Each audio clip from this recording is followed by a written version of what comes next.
Hello बच्चों, genius question number 1 में पुनः आपका स्वागत है। तो चलिए आज बात करते हैं कक्षा 10 के हिंदी अध्याय 1, जिसका नाम है श्रम विभाजन और जाति प्रथा, जिसके लेखक हैं भीमराव अंबेडकर। इससे संबंधित आपके लिए 40 महत्वपूर्ण सवाल लाए हैं। आप बताइएगा 40 में से आप कितना सही सवालों का जवाब दे पाते हैं। तो चलिए स्टार्ट करते हैं फटाफट। आप एक प्रकार का टेस्ट हो जाएगा। अब जितना सवाल का जवाब दे पाइएगा कमेंट सेक्शन में जरूर बताइएगा, और साथ साथ आप भी जवाब दे सकते हैं कमेंट सेक्शन में। तो चलिए स्टार्ट करते हैं। पहला सवाल क्या कहता है, गौर से सुनिए। डॉक्टर भीमराव अंबेडकर का जन्म कब हुआ? ए 14 अप्रैल 1888 को, बी 14 अप्रैल 1889 को, या सी 14 अप्रैल 1890 को, या डी 14 अप्रैल 1891 को। तो आपको बताना है, अगर आप किताब पढ़े हैं तो आपको अच्छी तरह से याद होगा। तो ये इसका जो जन्म हुए थे कब, 14 अप्रैल 1891 को, यानी ऑप्शन नंबर क्या हो जाएगा, डी हो जाएगा इसका राइट आंसर। क्या हो जाएगा ऑप्शन नंबर डी। चलिए देखते हैं सवाल नंबर 2 में क्या कहता है कि श्रम विभाजन और जाति प्रथा के लेखक कौन है? ए भीमराव अंबेडकर, बी रामविलास शर्मा, या सी गुणाकर मूले, या डी हजारी प्रसाद द्विवेदी। तो इसके जो लेखक है वो कौन सा क्या है, वो भीमराव अंबेडकर हैं, यानी ऑप्शन नंबर ए हो जाएगा इसका राइट आंसर। चलिए देखते हैं सवाल नंबर 3 में क्या कहता है। आदर्श समाज स्वतंत्रता, समानता, भ्रातृत्व पर आधारित होगा, यह किसने कहा? ए मैक्स मूलर ने, बी भीमराव अंबेडकर ने, या सी बिरजू महाराज ने, या डी आज्ञे ने। आपको बताना है इसका राइट आंसर क्या होगा।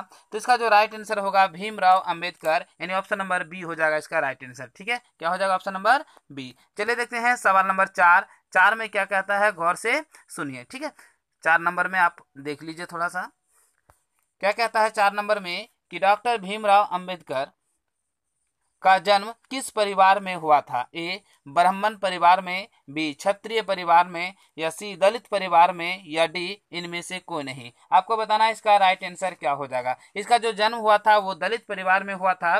बाद में उन्होंने क्या बौद्ध धर्म को अपनाया था, यानी ऑप्शन नंबर सी हो जाएगा इसका राइट आंसर। ठीक है, चलिए देखते हैं सवाल नंबर 5। भारत के राष्ट्रीय क्षमता का पूर्ण विकास किस व्यवस्था से संभव है? ए सामंतवादी व्यवस्था, बी पूंजीवादी व्यवस्था, या सी समाजवादी व्यवस्था, या डी इनमें से कोई नहीं। आपको बताना है इसका राइट आंसर। देखिए, जब भी अगर भारत के राष्ट्रीय क्षमता को क्या करना है, विकसित करना है, तो उसमें समाजवादी व्यवस्था होना चाहिए, यानी ऑप्शन नंबर सी हो जाएगा इसका राइट आंसर। चलिए देखते हैं सवाल नंबर 6 में क्या कहता है कि डॉक्टर भीमराव अंबेडकर ने किस प्रथा को आर्थिक पहलू से खतरनाक माना है? ए सती प्रथा, बी दहेज प्रथा, सी बाल विवाह प्रथा, या डी जाति प्रथा। आपको बताना है इसका राइट आंसर क्या होगा। अगर आपको पता है तो आप कमेंट सेक्शन में जरूर बताइएगा। तो यहाँ पे उन्होंने जो क्या किसकी बात की है, जाति प्रथा की बात की है, यानी ऑप्शन नंबर डी हो जाएगा इसका राइट आंसर। ठीक है, यानी जाति प्रथा। चलिए देखते हैं सवाल नंबर 7 में क्या कहता है कि भीमराव अंबेडकर का जन्म कहाँ हुआ था? ए महू मध्य प्रदेश, बी गोरखपुर उत्तर प्रदेश, सी डुमराव बिहार, या डी दानकुरी, है ना, जो सी में है आपका जो है डी में है वो क्या है आपका दानकनी पश्चिम बंगाल। आपको बताना है इसका राइट आंसर क्या हो जाएगा। ठीक है, इसका राइट आंसर देखिए दानकुनी हो जाएगा इसका। यहाँ पे थोड़ा सा देखने में मिस्टेक हो रहा है, क्या हो जाएगा दानकुनी पश्चिम बंगाल। आपको बताना है इसका राइट आंसर क्या होगा। तो ये इसका जो जन्म हुआ था वो कहाँ, महू मध्य प्रदेश में हुआ था, यानी ऑप्शन नंबर ए हो जाएगा इसका राइट आंसर। ठीक है, चलिए देखते हैं सवाल नंबर 8 में क्या कहता है, गौर से देखिएगा। भारत में बेरोजगारी का मुख्य कारण है? ए जाति प्रथा, बी दहेज प्रथा, सी अशिक्षा, या डी भ्रष्टाचार। आपको बताना है इसका राइट आंसर क्या होगा। तो सबसे जो है मुख्य कारण है वो जाति प्रथा है, यानी ऑप्शन नंबर ए हो जाएगा इसका राइट आंसर। चलिए देखते हैं सवाल नंबर 9। भारत में बेरोजगारी का एक प्रमुख व प्रत्यक्ष कारण क्या है? ए सती प्रथा, बी दहेज प्रथा, या सी जाति प्रथा, या डी बाल विवाह प्रथा। सॉरी, यहाँ पे रिपीटेड क्वेश्चन 9 नंबर जो है आपका हो जाएगा, वो आपका क्या हो जाएगा, आपका जाति प्रथा, है ना। देखते हैं सवाल नंबर 10 में क्या कहता है कि आधुनिक,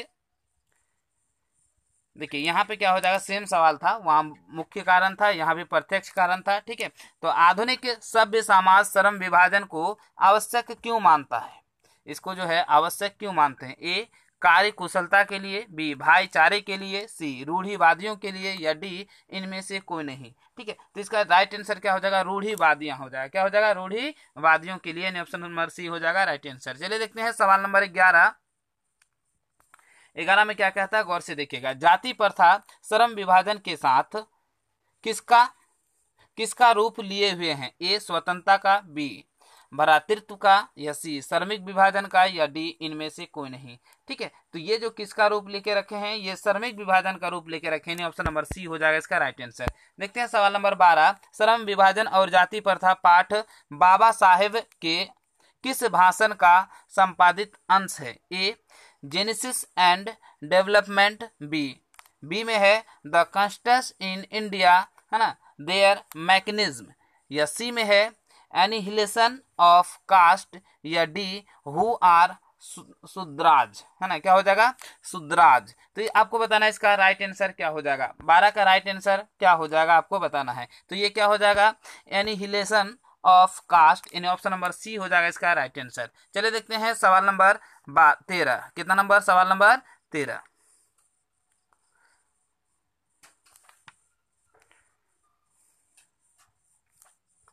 ठीक है, 13 नंबर में देखते हैं क्या कहता है। श्रम विभाजन और जाति प्रथा के लेखक हैं, ए रामविलास शर्मा, बी भीमराव अंबेडकर, सी गुणाकर मुले, या डी महात्मा गांधी। हालांकि ये क्वेश्चन रिपीटेड है, तो इसका आंसर क्या हो जाएगा आपका, Bhimrao Ambedkar, option number B हो जाएगा राइट आंसर। चलिए देखते हैं सवाल नंबर 14। 14 में क्या कहता है आपको बताना है। ठीक है, 14 में है मुख्य नायक क्या है, मुख्य नायक क्या है आपको बताना है। ठीक है, ए अखबार, बी पुस्तक, सी पत्रिका, या डी कहानी संग्रह। तो ये क्या है आपका पत्रिका का नाम है, ऑप्शन नंबर सी हो जाएगा राइट आंसर। चलिए देखते हैं सवाल नंबर 15। जाति प्रथा किस प्रकार का श्रम विभाजन है, ए अस्वाभाविक, बी प्राकृतिक, सी स्वाभाविक, या डी संवैधानिक, यानी संवैधानिक। तो ये क्या है, अस्वाभाविक है, यानी ऑप्शन नंबर ए हो जाएगा इसका राइट आंसर। चलिए देखते हैं सवाल नंबर 16। 16 में क्या कहता है कि भारतीय संविधान के निर्माता के रूप में हम किन्हें जानते हैं, ए महात्मा गांधी को, बी डॉक्टर भीमराव अंबेडकर को, या सी जवाहरलाल नेहरू को, या डी सुभाष चंद्र बोस को। तो हम जो जानते हैं निर्माता के रूप में वो डॉक्टर भीमराव अंबेडकर को, यानी ऑप्शन नंबर बी हो जाएगा इसका राइट आंसर। चलिए देखते हैं सवाल नंबर 17। 17 में क्या कहता है कि जाति प्रथा के अनुसार श्रम विभाजन का आधार क्या है। जाति प्रथा के जो अनुसार है वो श्रम विभाजन का आधार क्या है, ए मनुष्य की रुचि, बी बेरोजगार सृजन, या सी पैतृक पेशा, या डी कौशल क्षमता। तो इसका राइट आंसर हो जाएगा क्या, पैतृक पेशा। ठीक है, जैसे मान के चलिए कोई अगर मान के नाला साफ करता है तो उसका औलाद भी नाला ही साफ करेगा। जैसे हमारा एक मानसिक रूप हो चुका है, इसी को बोलते हैं पैतृक पेशा। ठीक है ना। तो कहने का मतलब अगर कोई नौकर है तो वो उसका बेटा भी क्या बन जाएगा, नौकर ही बनेगा। इसी को बोलते हैं पैतृक पेशा। ऑप्शन नंबर सी हो जाएगा इसका राइट आंसर। चलिए देखते हैं धीरे धीरे ये पैतृक पेशा समाप्त हो रहा है, कुछ दिन के बाद उम्मीद है कि पूरा समाप्त हो जाएगा। देखते हैं सवाल नंबर 18। 18 में क्या कहता है, भीमराव अंबेडकर के माता का क्या नाम था। भीमराव जो है उसके अंबेडकर के जो माता का नाम थे वो क्या थे, ए रानीबाई, बी कुंतीबाई, सी शीलाबाई, या डी भीमाबाई। आपको बताना है इसका राइट आंसर। अगर आपको पता है तो आप कमेंट सेक्शन में जरूर बता सकते हैं इसका आंसर। ठीक है, तो इसका जो हो जाएगा आपका क्या, भीमाबाई, यानी ऑप्शन नंबर डी हो जाएगा इसका राइट आंसर। चलिए देखते हैं सवाल नंबर 19। 19 में क्या कहता है, श्रम विभाजन और जाति प्रथा शीर्षक किनके द्वारा हिंदी में रूपांतरित है, A doctor Bhimrao Ambedkar, B Ramchandra Shukla, या सी ललाई सिंह यादव, या डी नलिन विलोचन शर्मा। आपको बताना है इसका राइट आंसर क्या होगा। 19 का राइट आंसर क्या होगा, तो क्या हो जाएगा, ललाई सिंह यादव, यानी ऑप्शन नंबर सी हो जाएगा इसका राइट आंसर। ठीक है, चलिए देखते हैं सवाल नंबर 20। 20 में क्या कहता है कि आधुनिक मनु कहा गया है, ए डॉक्टर राजेंद्र प्रसाद को, बी महात्मा गांधी को, या सी सच्चिदानंद सिन्हा को, या डी डॉक्टर भीमराव अंबेडकर को। तो ये जो कहा गया था किसको, डॉक्टर भीमराव अंबेडकर, यानी ऑप्शन नंबर क्या हो जाएगा आपका, डी हो जाएगा राइट आंसर। ठीक है, क्या हो जाएगा, ऑप्शन नंबर डी हो जाएगा आपका राइट आंसर। ठीक है, डॉक्टर भीमराव अंबेडकर। चलिए देखते हैं सवाल नंबर 21। 21 में क्या कहता है, गौर से सुनिए, है ना। श्रम विभाजन और जाति प्रथा के लेखक कौन है, A doctor A doctor Ram Manohar Lohia, B Baba Saheb doctor Bhimrao Ambedkar, या सी महात्मा गांधी, या डी संपूर्णानंद आपको बताना है इसका राइट आंसर क्या हो जाएगा। इसका जो राइट आंसर हो जाएगा क्या, डॉक्टर भीमराव अंबेडकर, यानी ऑप्शन नंबर बी हो जाएगा राइट आंसर। चलिए देखते हैं सवाल नंबर 22। 22 में क्या कहता है, डॉक्टर अंबेडकर ने किस पत्रिका का संपादन किया था। ए उज्ज्वल भारत, बी उड़ता भारत, सी बहिष्कृत भारत, या डी पुरस्कृत भारत, है ना। तो आपको बताना है इसका राइट आंसर क्या होगा, किसका, 22 का। तो ठीक है, तो 22 में क्या होगा, वो बहिष्कृत भारत का ये किया था, पत्रिका लॉन्च किया था, संपादित किया था। तो ऑप्शन नंबर सी हो जाएगा इसका राइट आंसर। देखते हैं सवाल नंबर 24। ठीक है, क्या हो जाएगा, सॉरी 23। डॉक्टर अंबेडकर का जन्म किस राज्य में हुआ था। ए उत्तर प्रदेश, बी मध्य प्रदेश, सी हिमाचल प्रदेश, या डी बिहार। तो कहाँ पे हुआ था, मध्य प्रदेश, यानी ऑप्शन नंबर बी हो जाएगा राइट आंसर। चलिए देखते हैं सवाल नंबर 24। 24 में क्या कहता है, अंबेडकर ने पीएचडी की उपाधि कब प्राप्त की। ए 1920 में, बी 1918 में, या डी 1916 में, या डी 1914 में। आपको बताना है इसका राइट आंसर क्या हो जाएगा। तो ये प्राप्त किए थे 1916 में, यानी ऑप्शन नंबर सी हो जाएगा राइट आंसर। देखते हैं सवाल नंबर 25। 25 में क्या कहता है कि द कास्ट इन इंडिया, है ना, देयर मैकेनिज्म किन की रचना है। ए भीमराव अंबेडकर की, बी राम मनोहर हर लोहिया की, या सी महात्मा गांधी की, या डी सुखदेव की। तो ये जो रचना है वो किसके, भीमराव अंबेडकर की, ऑप्शन नंबर ए हो जाएगा राइट आंसर। चलिए देखते हैं सवाल नंबर 26। डॉट डॉट पेशे का दोषपूर्ण पूर्ण निर्धारण करती है। ए श्रम विभाजन, बी जाति विभाजन, सी प्रत्यक्ष, या डी लोकतंत्र। आपको बताना है 26 का राइट आंसर क्या हो जाएगा। तो ये क्या हो जाएगा, जाति प्रथा हो जाएगा। क्या हो जाएगा, जाति प्रथा, यानी ऑप्शन नंबर बी हो जाएगा राइट आंसर। ठीक है, चलिए देखते हैं सवाल नंबर 27। 27 में क्या कहता है, आर्थिक पहलू से भी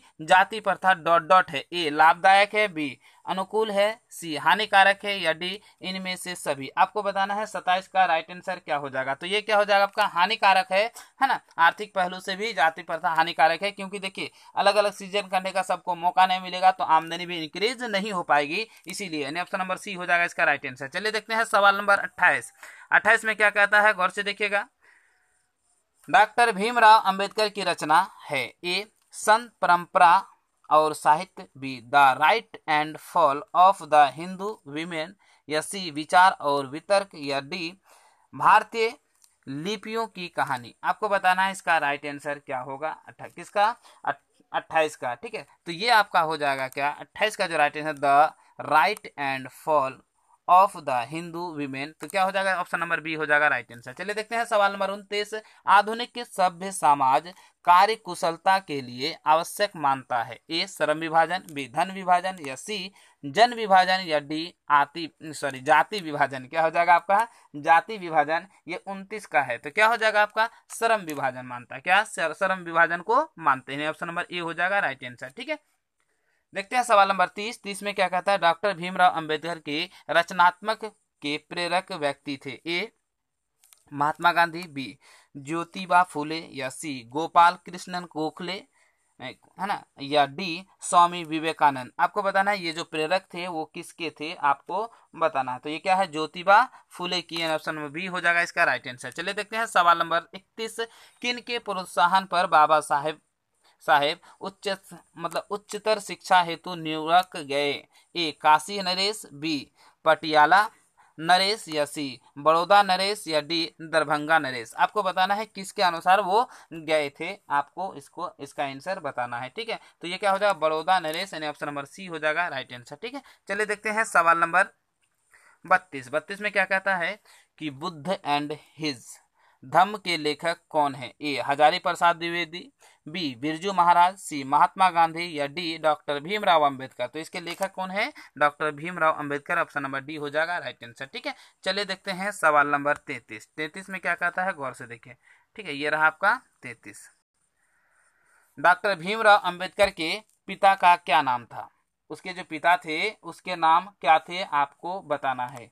ए रामदेव सकपाल, बी रामजी सकपाल, या सी राम किशुन सकपाल, या डी राधे राम सकपाल। आपको बताना है इसका क्या नाम थे। तो राम जी सकपाल थे, यानी ऑप्शन नंबर बी हो जाएगा इसका राइट आंसर। ठीक है, ऑप्शन नंबर बी। देखते हैं सवाल नंबर 34। भीमराव अंबेडकर की मृत्यु कब और कहां हुई। ए 1956 दिल्ली में, बी 1957 मध्य प्रदेश में, या सी 1958 वाराणसी में, या डी 1959 बिहार में। आपको बताना है इसका राइट आंसर क्या होगा। जो है आपका 34 नंबर है, उसका राइट आंसर क्या होगा, वो 1956 में दिल्ली में मरे थे, यानी ऑप्शन नंबर ए हो जाएगा इसका राइट आंसर। चलिए देखते हैं सवाल नंबर 35। कितना नंबर, सवाल नंबर 35 देखते हैं क्या कहता है कि जातिवाद के पोषकों द्वारा श्रम विभाजन किसका मतलब किसके द्वारा, है ना, किसके द्वारा दूसरा जाता है ना, क्या हो जाएगा आपका, सॉरी, किसका दूसरा रूप माना जाता है। ठीक है, सवाल में थोड़ी सी दिक्कत थी। क्या होगा, किसका दूसरा रूप माना जाता है। ए मजदूर प्रथा, बी जाति प्रथा, सी बाल मजदूर प्रथा, या डी समर सत्ता। आपको बताना है इसका राइट आंसर क्या हो जाएगा 35 का, है ना। तो 35 का आपका क्या हो जाएगा, जाति प्रथा हो जाएगा। ऑप्शन नंबर क्या हो जाएगा, बी हो जाएगा राइट आंसर। चलिए देखते हैं सवाल नंबर 36।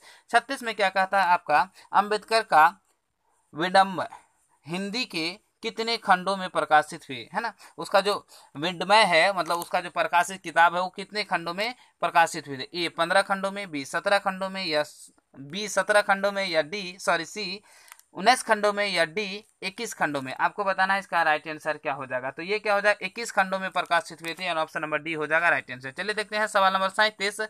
37 में क्या कहता है, गौर से सुनिए। ठीक है, ये रहा 37। लेखक की दृष्टि में विडंबना की बात क्या है। ए जाति के पोषकों की कमी नहीं है, बी जातिवाद के पोषक नगण्य है, या सी आर्थिक दृष्टि से जातिवाद उचित है, या डी जातिवाद लोकतंत्र के विरुद्ध नहीं है। आपको बताना है इसका 37 नंबर का राइट आंसर क्या हो जाएगा। तो ये क्या होगा, जातिवाद के पोषकों की कमी नहीं है, यानी ऑप्शन नंबर ए हो जाएगा राइट आंसर। चलिए देखते हैं सवाल नंबर 38।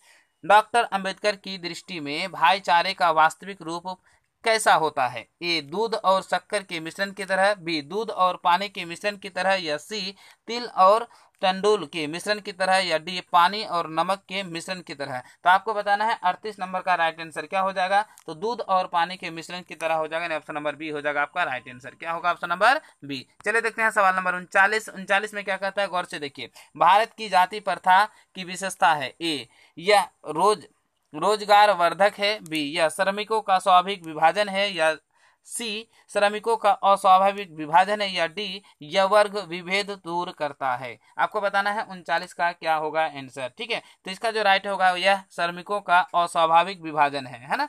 तो देखते हैं सवाल नंबर 40। चूंकि यहाँ पे थोड़ा सा मिस्टेक हो गया, लेकिन हम थोड़ा सा बोल देते हैं पूरा ऑप्शन के साथ। अगर आपको पता है तो कॉमेंट सेक्शन में बता दीजिएगा। 40 नंबर में कहता है कि लेखक की दृष्टि में आदर्श समाज कैसा होना चाहिए। ए जिसमें स्वतंत्रता, समानता और भ्रातृत्व का भाव हो, बी जिसमें सभी धर्म हो, मतलब सभी धनी हो, या सी जिसमें सभी पढ़े लिखे हो, या डी जिसमें सभी स्वस्थ हो। तो इसका राइट आंसर हो जाएगा क्या, जिसमें स्वतंत्रता समानता और भ्रातृत्व का भाव हो। ठीक है, इसका राइट आंसर हो जाएगा क्या, ऑप्शन नंबर ए। क्या हो जाएगा, ऑप्शन नंबर ए। इस तरह का आपका 40 सवाल समाप्त होता है पहला अध्याय का। यदि आपको हमारा वीडियो पसंद आए तो लाइक करें और ज़्यादा से ज़्यादा लोगों तक शेयर करें। चैनल में अगर नए आए हैं तो हमारे चैनल को सब्सक्राइब करना ना भूलें, और बगल में जो बेल आइकन है उसे जरूर दबाएं, ताकि जब भी हम वीडियो बनाएं सबसे पहले नोटिफिकेशन आप तक जरूर पहुंचे। तो चलिए आज यहीं पर अपना वीडियो करते हैं समाप्त। जय हिंद।